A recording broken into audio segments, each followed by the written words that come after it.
Assalamualaikum warahmatullahi wabarakatuh. Selamat pagi anak-anak, apa kabar kalian? Semoga kalian dalam keadaan sehat ya dan tetap semangat meskipun kita masih melakukan PJJ. Anak-anak, jangan lupa tetap mematuhi protokol kesehatan ya. Cuci tangan pada air mengalir dan menggunakan sabun. Dan apabila kalian keluar rumah, menggunakan masker ya. Anak-anak, sebelum kita memulai pembelajaran untuk hari ini, kita berdoa terlebih dahulu agar kita selalu mendapat lindungan dari Allah Subhanahu wa taala dan ilmu yang kita dapatkan atau pelajari hari ini dapat dipahami. Berdoa dimulai. Bismillahirrahmanirrahim. Rabbi zidni ilma warzuqni fahman. Amin ya rabbal alamin. Untuk kesempatan kali ini, Ibu akan menjelaskan tentang pelajaran ke-7, yaitu apa? Ya, betul. Mari mengenal Rasul-Rasul Allah Subhanahu wa Ta'ala. Apa aja sih yang kita mau bahas di pelajaran 7 ini? Yaitu yang pertama, pengertian iman kepada Rasul-Rasul Allah. Kedua, landasan Al-Quran. Ketiga, tanda-tanda beriman kepada Rasul-Rasul Allah. Keempat, perilaku yang mencerminkan beriman kepada Rasul-Rasul Allah. Yang kelima, fungsi beriman kepada Rasul-Rasul Allah. Nah, yang pertama dulu ya kita bahas, yaitu pengertian iman kepada Rasul Allah. Apa sih itu pengertian iman kepada Rasul? Yaitu iman artinya meyakini ya dengan sepenuh hati bahwa Allah telah mengutus orang-orang pilihan dengan tugas membimbing dan mengajarkan wahyu kepada umatnya menuju jalan kebahagiaan sejati di dunia dan di akhirat. Rasul adalah orang pilihan Allah yang diberi wahyu untuk disampaikan kepada umatnya. Rasul manusia biasa yang diberi keistimewaan oleh Allah Subhanahu wa Ta'ala. Nah, pengertian Nabi dan Rasul ya, di sini ada perbedaannya nih. Dengerin dulu ya.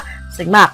Pengertian Nabi yaitu berasal dari kata naba yang artinya ditinggikan atau kata naba yang berarti berita. Dengan ini dapat disimpulkan bahwa Nabi adalah orang yang ditinggikan derajatnya oleh Allah Subhanahu wa Ta'ala dengan memberinya wahyu atau berita. Sedangkan pengertian Nabi menurut istilah yaitu manusia biasa, laki-laki yang dipilih oleh Allah untuk menerima wahyu. Sedangkan Rasul berasal dari kata arsala yang artinya mengutus. Ya, menurut istilah Rasul berarti seorang laki-laki yang diberi wahyu dan diutus oleh Allah Subhanahu wa Ta'ala untuk menyampaikan risalah atau syariat kepada umatnya. Dari sini dapat dipahami ya tentang perbedaan Nabi dan Rasul, yaitu terletak pada apa? Pada kewajibannya menyampaikan risalah atau syariat kepada umatnya. Jika Nabi tidak wajib atau tidak menyampaikan risalah kepada umatnya. Sedangkan Rasul yaitu wajib menyampaikan risalah kepada umatnya. Risalah itu apa sih? Yaitu wahyu Allah yang diturunkan melalui malaikat Jibril kepada Nabi atau Rasul. Selanjutnya yaitu landasan Al-Quran beriman kepada Nabi dan Rasul terdapat pada surat Al-Baqarah ayat 285. Bunyinya bagaimana? A'udzubillahi minasyaitonirrajim. Bismillahirrahmanirrahim. Amana rasulu bima unzila ilaihi min rabbih wal mu'minun kullun amanna billahi wa malaikatihi wa kutubihi wa rusulihi la nufarriqu baina ahadim min rusulihi wa qalu sami'na wa ata'na ghufranaka rabbana wa ilaikal masir. Shadaqallahul azim. Yang artinya Rasul telah beriman kepada Al-Quran yang diturunkan kepadanya dari Tuhannya. Demikian pula orang-orang yang beriman, semuanya beriman kepada Allah, malaikat-malaikatnya, kitab-kitabnya, dan rasul-rasulnya. Mereka mengatakan, kami tidak membeda-bedakan antara seseorang pun dengan yang lain dari rasul-rasulnya. Dan mereka mengatakan, kami dengar dan kami taat. Mereka berdoa, ampunilah kami ya Tuhan kami, dan kepada Engkaulah kami kembali. Quran Surat Al-Baqarah 285. Selanjutnya rasul-rasul yang wajib kita ketahui ada 25 nabi ya. Bisa kalian lihat ya dalam video ini ada apa aja. Yang pertama yaitu Nabi Adam, kedua Idris, ketiga Nuh, keempat Hud, kelima Soleh, keenam Ibrahim, ketujuh Lut, ke-8 Ismail, ke-9 Ishak, ke-10 Yakub, ke-11 Yusuf, ke-12 Ayub, ke-13 Zulkifli, 14 Su'aib, 15 Musa, 16 Harun, 17 Daud, 18 Sulaiman, 19 Ilyas, 20 Ilyasa, 21 Yunus, 22 Zakaria, 23 Yahya, 24 Isa, dan terakhir Nabi Muhammad. Ibu yakin kalian sudah hafal nama-nama Nabi atau Rasul. Selanjutnya itu tanda-tanda beriman kepada Rasul-Rasul Allah ya. Di sini ada 4. Yang pertama, mempercayai dengan sepenuh hati bahwa Nabi dan Rasul adalah orang-orang dipilih oleh Allah untuk menyampaikan berita baik kepada umat manusia. Yang kedua yaitu mempercayai dengan sepenuh hati bahwa Nabi dan Rasul Allah itu memiliki sifat-sifat mulia dan mustahil memiliki sifat-sifat tercela. Yang ketiga yaitu mempercayai bahwa ada 5 nabi dan 5 mempercayai bahwa ada 5 nabi dan rasul yang termasuk dalam ulul azmi. Yang keempat yaitu mempercayai dengan sepenuh hati bahwa Nabi Muhammad SAW adalah penutup dari para nabi dan rasul sekaligus menyempurnakan agama Allah SWT ya.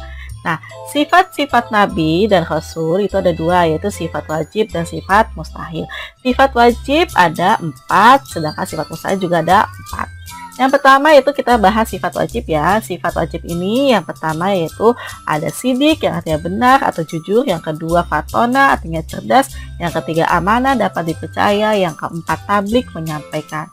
Sedangkan sifat mustahil juga ada 4 yaitu kisib artinya dusta, lawannya berarti sidik tadi ya. Yang kedua yaitu balada bodoh, lawannya fatona. Yang ketiga kitman menyembunyikan, ini lawannya menyampaikan. Yang keempat khianat atau penipu atau berbohong, ini lawannya amanah ya. Nah, di sini Ibu menjelaskan kembali ulul azmi. Apa sih itu ulul azmi? Ulul azmi adalah nabi dan rasul yang memiliki kesabaran dan ketabahan luar biasa dalam menghadapi penderitaan dan gangguan dalam tugasnya menyampaikan ajaran Allah Subhanahu wa taala. Ulul azmi ini ada 5 ya anak-anak. Ibu singkat di sini yaitu Mimin. Artinya apa?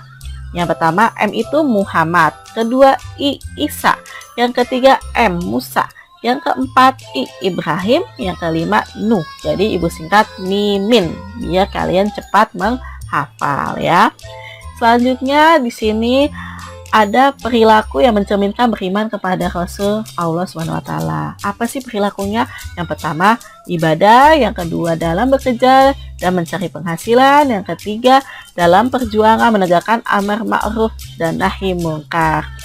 Yang selanjutnya itu mengikuti dan mengembangkan sifat-sifat wajib dan menghindari sifat-sifat mustahil bagi Rasul. Dan yang terakhir, perilakunya yaitu dalam perilaku sehari-hari ya. Selanjutnya, di sini Ibu menjelaskan kembali dan ada fungsi beriman kepada Rasul-Rasul Allah. Apa itu fungsi-fungsinya ya?